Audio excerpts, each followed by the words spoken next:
شرکت کرنے کے حوالے سے روکیں گے نہیں, اور ان پر یقیناً زور ڈالیں گے کہ وہ بیٹھیں اور قومی معاملات کے اوپر بیٹھ کر بات کریں. یہ میرے پاس انفارمیشن بھی ہے, کچھ میرا انالیسس بھی ہے, اور تھوڑی دیر میں اس کے اوپر کنفرمیشن بھی آ جائے گی کہ عمران خان صاحب کس طرح سے بات کر رہے ہیں. ہو سکتا ہے جس وقت آپ یہ ویڈیو دیکھ رہے ہوں اس وقت تک یہ کنفرمیشن بھی آ جائے. تو میرے خیال میں وہ تمام ہمارے دوست جو سوشل میڈیا کے اوپر اتاولے ہو رہے ہیں, بہت زیادہ جلد بازی سے کام لے رہے ہیں, انہیں جلد بازی سے کام نہیں لینا چاہیے. اب مائنس عمران کیسے ہو سکتا ہے؟ وہ ایسے ہو سکتا ہے کہ جب مرکزی قیادت یہ کہنے لگ جائے کہ ہم اڈیالہ کے باہر نہیں بیٹھ سکتے کیونکہ ہم بیٹھیں گے تو شاید خان صاحب کو کسی اور جگہ لے جایا جائے. تو اس کا مطلب ہے کہ آپ چاہتے ہیں کہ خان صاحب ایٹ لیسٹ اڈیالہ جیل کے اندر تو بیٹھے ہیں نا. آج میری بچر صاحب سے بات ہو رہی تھی اور بہت سارے لوگوں سے بات ہوئی ہے, تو یہ اس معاملے کے اندر سیریس نہیں ہے. قومی سلامتی کمیٹی کے معاملے کا معاملہ بالکل ڈیفرنٹ ہے, اس کو ذرا دوسرے انداز سے آپ لیجئے گا. اچھا, -1 کا معاملہ وہ اس لحاظ سے ہے کہ خان صاحب شاید جیل سے اتنی جلدی نہ آ سکیں اس مرکزی قیادت کے اس عمل سے جو عمل ان کو نہیں کرنا چاہیے. لیکن خان صاحب کیوں جلدی آ سکتے ہیں وہ بھی ایک الگ ڈیبیٹ ہے, وہ بھی ایک الگ ڈیبیٹ ہے. جو لوگ یہ سمجھ رہے ہیں کہ وہ دیر تک رکیں گے, یہ الگ ڈیبیٹ ہے. یہ آج کے 1-2-3 دن جو بڑے ہیں وہ بڑے امپورٹنٹ ہیں, اور ان دنوں کو آپ بالکل ہلکا مت لیجئے گا, کچھ بھی ہو سکتا ہے ان کے اندر. تو مرکزی قیادت کے معاملات کچھ اور ہیں, یہاں پر معاملات کچھ اور ہیں. اب جو اصل طوفان آنے لگا ہے نا, وہ طوفان آپ کو جو ہے نا اس سے اپنی نظریں نہیں ہٹانی چاہیے. میں دیکھ رہا تھا کہ پاکستان تحریک انصاف کی مرکزی قیادت خاص طور پر جو جیل سے باہر بیٹھی ہے, وہ اس وقت اپنے سوشل میڈیا کو ڈس آن کرنے کی تیاری میں ہے, مجھے ایسا لگتا ہے. میں نے کچھ رہنماؤں کے بیانات بھی سنے ہیں جس میں انہوں نے ڈاکٹر شہباز گل ہو گئے, صنم جاوید خان ہو گئیں, اور اس کے علاوہ پی ٹی آئی کے جو دیگر سوشل میڈیا ایکٹیوسٹ ہیں ان کے بیانات کو ڈس آن کرنا شروع کر دیا ہے. میں تھوڑی دیر پہلے کسی خاتون رہنما کو بھی سن رہا تھا کسی ٹی وی کے اوپر, وہ بھی یہی بول رہی تھی.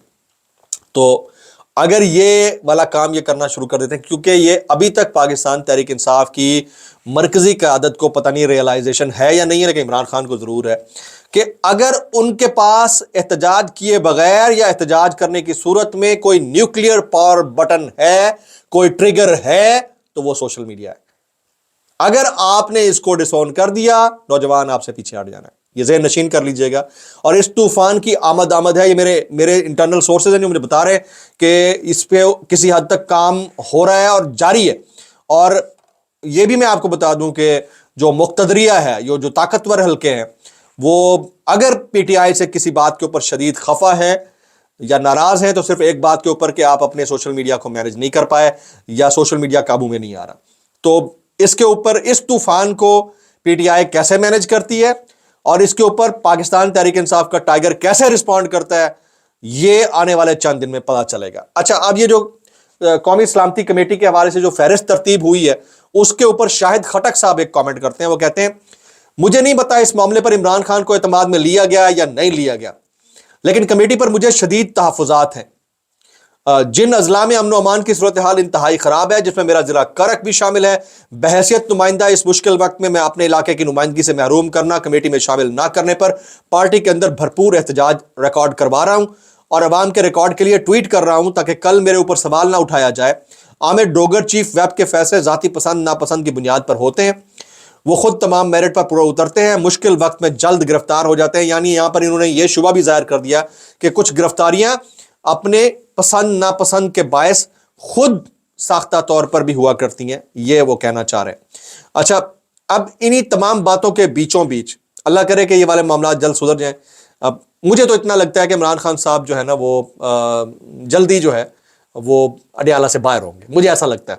یہ میری سکس سینس بھی ہے, میرا انالیسس بھی ہے.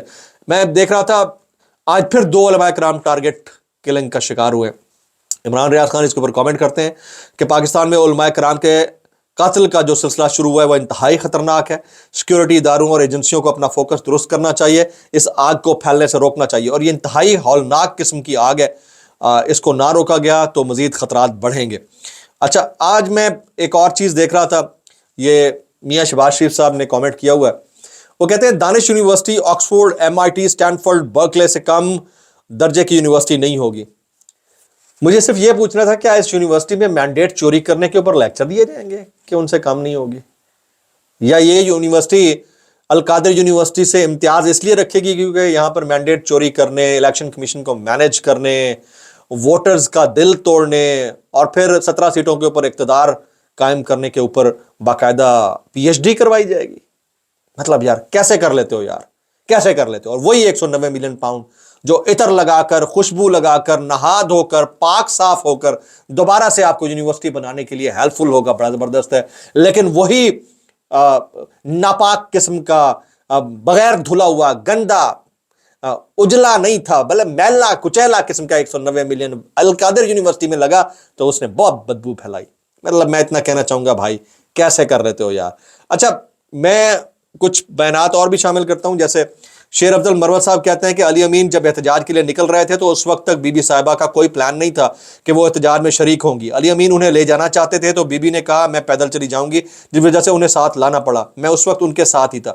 اب یہ وہ کامنٹس ہیں جس کا جواب بی بی صاحبہ خود دے سکتی ہیں، شیر افضل مروت صاحب کی باتوں کے اوپر تو ابھی پبلک فی الحال یقین کرنے کو تیار نہیں ہے۔ اطہر کاظمی کی ایک بات مجھے بڑی اچھی لگی ہے، ہمارے دوست ہیں، وہ کہتے ہیں بات کی جا رہی ہے کہ لورالائی کا نوجوان بھی قومی دھارے کا حصہ ہوگا، مگر آپ ملک کی سب سے بڑی جماعت پر الزام لگا کر لاہور کے نوجوان کو بھی بدظن کر رہے ہیں۔ ملک کی سب سے بڑی نمائندہ جماعت تحریک انصاف کے بغیر اے پی سی بلانا تو ارریلیونٹ ہے۔ چلیں ان کے موجودگی میں اے پی سی، پھر عمران خان کی غیر موجودگی میں، چلیں ان کی غیر موجودگی میں صحیح، لیکن یہ یاد رکھیے کہ جو لاہور، اسلام آباد، گجرانوالہ کا نوجوان ہے وہ تو قومی دھارے کا آلریڈی حصہ ہے۔ نوجوان غصے میں، اس کو منانے کی ضرورت ہے۔ میرا ماننا یہ، اگر کسی کو یہ سمجھ نہیں آ رہی تو وہ پھر اپنے دماغ کا علاج کرا لے۔ میں اتنا کہنا چاہوں گا کہ جو نفسا نفسی کی کیفیت میں ہم پہنچ چکے ہیں، جتنا شدید تذبذب کی کیفیت ہے ہمارے نوجوان کے لیے، پاکستانیوں کے لیے، انٹرنیٹ ہمیں نہیں مل رہا، گیس ہمیں پراپر نہیں مل رہی، بجلی ہمیں مہنگی مل رہی ہے، نوکریوں کا فقدان ہے، ٹیکسٹائل ملز بند ہو رہی ہیں، کاٹن کے الگ مسائل ہیں، ایکسپورٹس ہماری نہ ہونے کے برابر ہے، لوگ ریمیٹنسز دینے کو تیار نہیں ہیں، باہر نوکریاں یا ویزے ہم پر پابندیاں لگ رہی ہیں، نوجوان اپنا غصہ نہ نکالے تو اور کیا کرے؟ اس کا فورم بھی چھین لیا گیا، ٹویٹر وی پی این پہ چل رہا ہے، باقی انٹرنیٹ سلو ہونے کی وجہ سے سوشل میڈیا ایکسیسیبل ہی نہیں ہے۔ ایسی صورت میں اگر نوجوان غصہ نکال بھی رہا ہے تو اس کو ایبزارب کرنے کی ضرورت ہے۔ آپ کے پاس ڈسپیوٹ ریزالو کرنے کا کوئی فورم بھی نہیں بچا، کوئی عدالتیں بھی نہیں بچیں، تو اس کو سمجھنے کی ضرورت ہے۔ شاید کوئی عقل مند یہ ولاگ سن رہا ہو تو اس کے دماغ کے اوپر یہ بات چل جائے، ورنہ تو اوپر سے گزر جاتی ہیں باتیں۔ دعا میں یاد رکھیے گا، کرتے رہیے گا، انشاءاللہ ایک دن ضرور سنائی دے گی یہ آواز۔ السلام علیکم ورحمۃ اللہ۔